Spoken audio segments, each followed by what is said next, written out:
Ever find yourself like scrolling online, see a photo and think, hold on, is that even real? Yeah, it's like we all kind of share that feeling now, right? With these AI image generators getting so good so fast. It can be tough to tell what's real anymore. And that's what we're diving into today, how to navigate this whole new world of, well, photographic uncertainty, I guess you could call it. It really does make you question that old saying, doesn't it? Seeing is believing. Hmm. Not so straightforward anymore. Yeah, and that's why, I'm really curious about this content authenticity initiative thing, CAI. We've seen Adobe, Twitter, even the New York Times. Yeah. They're all getting involved. Big players, right? So there's got to be something to it. There's definitely a lot of buzz around it. Well, at its core, it's an attempt to inject some much needed transparency into the digital world, wouldn't you say? Yeah, for sure. But how? By embedding information about an image's creation metadata, we call it directly into the file itself. Think of it like a digital birth certificate, recording its origins and journey across the web. Okay, so it's more than just like who took the picture then. Way more. Ideally, we're talking about when and where it was taken, what camera or software was used, even if it's been edited, and how. So like a whole history attached from the second it's taken. Exactly. It's like a chain of custody for a piece of evidence. Every step, from the photographer's camera through all the edits, right to you scrolling through your feed, it's all recorded, all verifiable. That's a pretty wild idea. Uh, But to make sure these digital certificates are legit, they need to be stored somewhere, right? Some massive database. you got it. That's the image registry. Basically, a global library for digital authenticity, where anyone could check an image's origins. Sounds great in theory, but, and I hate to be a downer here, I was reading this article on Petapixel, and seems like image registries have been tried before, and it hasn't gone so well. You're right. They haven't had the best track record, have they? So what makes us think this time will be different? Well, for one, you've got Adobe leading the charge this time around. And they're kind of a big deal. No kidding. Photoshop's pretty much the industry standard. Exactly. And they've integrated CAI right into Photoshop, so now millions of users suddenly have the ability to authenticate their images with just like a couple of clicks. Okay, that's huge. But even with Adobe on board, there are still technical hurdles, right? Yeah. I mean, what's to stop someone from just stripping away that metadata, making their AI-generated, masterpiece look totally legit? That's the million-dollar question. It's the big challenge. Metadata isn't, how should I put it? It's not foolproof.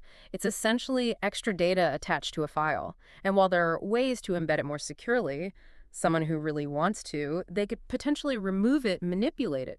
Think of it like removing the tag on a mattress might void the warranty, but it doesn't change what the mattress is made of. So CAI is like building this high-tech fortress, but leaving the back gate unlocked. In a way, yeah. That's why we need multiple layers of protection, technological safeguards for sure, but also a widespread commitment to transparency. We need that cultural shift. So it's not just about the tech itself, but about creating an environment where this kind of verification is just what we do, what we expect. Exactly. Like, think about food labels. They exist because consumers demanded transparency about what they were eating. We need that same level of awareness and demand for transparency in the digital world. Okay, so CAI is a good first step, but maybe not the be-all, end-all solution. And speaking of solutions, Google recently announced their own initiative, C2PA. Are they riding in to save the day with, C2PA 2.0, something even better? Well, Google themselves admit there's no silver bullet. I think they're approaching this with a good dose of realism, acknowledging the huge challenges we're facing. Yeah, even their announcement stressed the need for, like, industry-wide collaboration, which says a lot coming from a company like Google. Right. It's not a problem one company, even one as massive as Google, can solve on its own. So what is C2PA all about then? It's like CAI, in that it aims to authenticate digital content. The big difference is that C2PA is focused on establishing a standardized way to embed, track, and display information about an image's history. Standardize. You mean? A universal language for digital provenance. So instead of each platform having its own system that might not play well with others, C2PA wants everyone on the same page. Oh, I see where you're going with this. So we're starting to see a pattern here. Both CAI and C2PA recognize that this isn't just a tech issue, it's about trust. It is about trust. You can have the most advanced technology in the world, but if people don't trust it, it's useless. Building trust requires everyone to be speaking the same language. And to extend that analogy even further, it's like trying to build a house where everyone's using different measurements and tools. You might end up with something that looks like a house, but it's not going to be very structurally sound. Ouch. Yeah, not a contractor I'd want to hire. And in the case of our digital world, that lack of a solid foundation could have some pretty serious consequences. But before we dive into those potential pitfalls, let's take a closer look at C2PA and how it stacks up against CAI after a quick break. So, we've got CAI, this big push for transparency with Adobe behind it, Hmm. and then Google's C2PA Mhm. aiming to create this universal language for image history. Both sound good on paper, but I gotta imagine there are some catches, right? Always catches. And they usually hide the details. So let's talk about Google's C2PA for a second. It's all about standardization, sure, but here's the thing, it's voluntary. Voluntary. So no one's required to use it. Isn't that kind of a problem? It's a big problem. Think of it this way, seat belts in cars, right? They're mandatory, and that saved countless lives. Now imagine if seat belts were optional. How many people do you think would still buckle up? Yeah, I see where you're going with this. Right. We can hope everyone sees the value in using C2PA, wants to fight misinformation, but we also have to be realistic. Some people, some companies, they might not play by the rules. And even if they do, even if we get everyone on board, what about that metadata issue? Can't someone just, I don't know, erase it somehow? Exactly. C2PA doesn't make metadata magically tamper-proof. It's still technically possible to manipulate, and that's why having these standardized viewing methods is so important. Viewing methods, what do you mean? Let's say you're looking at a photo online, right? And it claims to be C2PA compliant, so it should have all this verifiable info. But here's the thing. Without a standard way to actually view that info, to interpret it across all platforms, it's meaningless. It's like having a treasure map, but it's written in a language no one understands. So frustrating. Tell me about it. C2PA is working on developing these methods, but it takes time. A lot of moving parts. It's like, are we going to need a degree in digital forensics just to look at Instagram in the future? That's why digital literacy is more important than ever. We don't have to be experts, but we need to start asking questions. Question the source of an image. Look for inconsistencies. Be wary of things that feel, too perfect to be true. That healthy dose of skepticism we talked about earlier. Exactly. And that skepticism, it becomes even more crucial when you consider where all this technology is headed. What happens when AI can create images that are so good, even the experts can't tell they're fake? Yeah, that is kind of terrifying when you put it like that. We're always going to be second-guessing what we see online. And that uncertainty, it can spill over into the real world too, right? Think of photojournalism, historical records, even legal cases. If we can't trust what we see, what happens? Yeah, a picture is worth 1,000 words. Doesn't really mean much if that picture's a lie. Right. It really makes you question our whole concept of truth in this new digital age. So are we saying it's pointless to even try? Yeah. Is there no way to win this truth battle? No, I wouldn't go that far. Things like CAI and C2PA, they're flawed, sure, but they're a step in the right direction. It's a start. They show that people are trying to find solutions, trying to establish standards, to bring back some transparency, give people the tools to make smart choices about the content they're seeing. That's got to count for something, right? Okay, so we've got these systems in development, but they're not perfect, and we still need to be like our own digital detectives. Are there any real-world examples of how this technology can be used effectively? Give me some hope here. As a matter of fact, there are.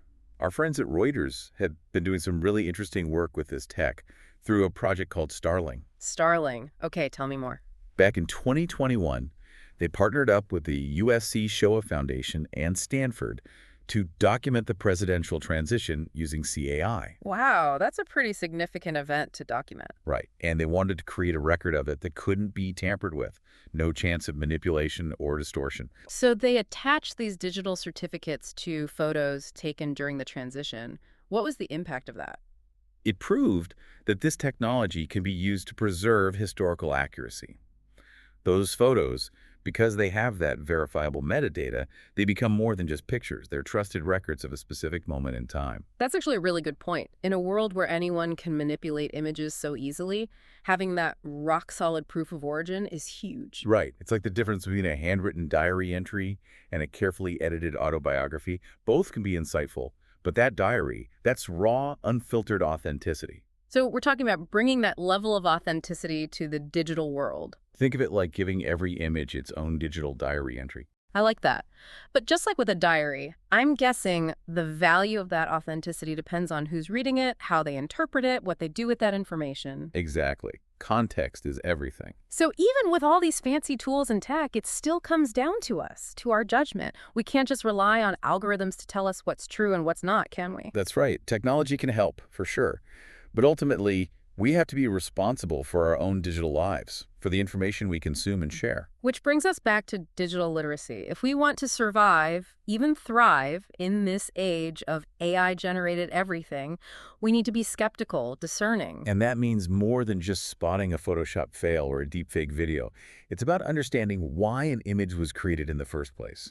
What's the message, the bias, the potential consequences of sharing it? So it's not just about being skeptical of the image itself, but also the context, who shared it and why. Now you're getting it. It's about developing a more discerning eye, recognizing that every image, whether it's made by a person or an AI, tells a story. And we get to decide how we want to engage with that story. So it's way more than just, oh, is that a fake Eiffel Tower in my friend's vacation photo? It's about really understanding the images we see online, the whole picture. Who made this? What are they trying to say? What impact does it have? It's a lot. It really is a whole new way of thinking about images.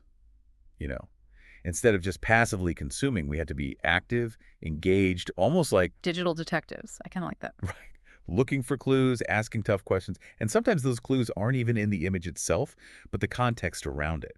Like who shared it and what were they trying to achieve by doing that? Okay, yeah, I see what you mean. Got any examples? Sure. Imagine you see a photo of a natural disaster, right? Heartbreaking stuff. It's easy to just react emotionally, but take a second. Where'd this image come from? Who shared it originally? Is it a journalist on the ground or someone with an agenda? It could be totally innocent or it could be like straight up manipulation. Exactly. So even with all these tools, all this technology we've talked about, it still boils down to us. Our judgment, our ability to figure out who to trust online, which honestly can feel kind of overwhelming. No kidding. It's a lot of pressure being our own fact checkers all the time. It is. But it's also kind of empowering, wouldn't you say? Just like we teach kids to look both ways before crossing the street, we got to teach ourselves and each other how to navigate this online world safely. Be our own digital crossing guards. There you go. It's about being informed, being discerning, not just taking everything at face value. We have a choice, right? To support good actors, to be critical thinkers, to be engage with media in a smart way. That's going to make a difference. It does. Every time we check a source or consider a different perspective, we're making the online world a little bit better, a little more trustworthy. So it's not hopeless. We're not powerless against this wave of AI-generated content. Not at all. We have more power than we realize. It's about recognizing that power and using it wisely. That's a great point to end on, actually. So, to wrap things up for our listeners today, stay curious, stay skeptical, and don't be afraid to really engage with what you see online. Those are your superpowers in this new digital age. Couldn't have said it better myself. Keep those tools sharp and you'll be just fine. And on that note, this has been a fascinating deep dive. Until next time, everyone, keep exploring, keep questioning, and most importantly, keep the conversation going.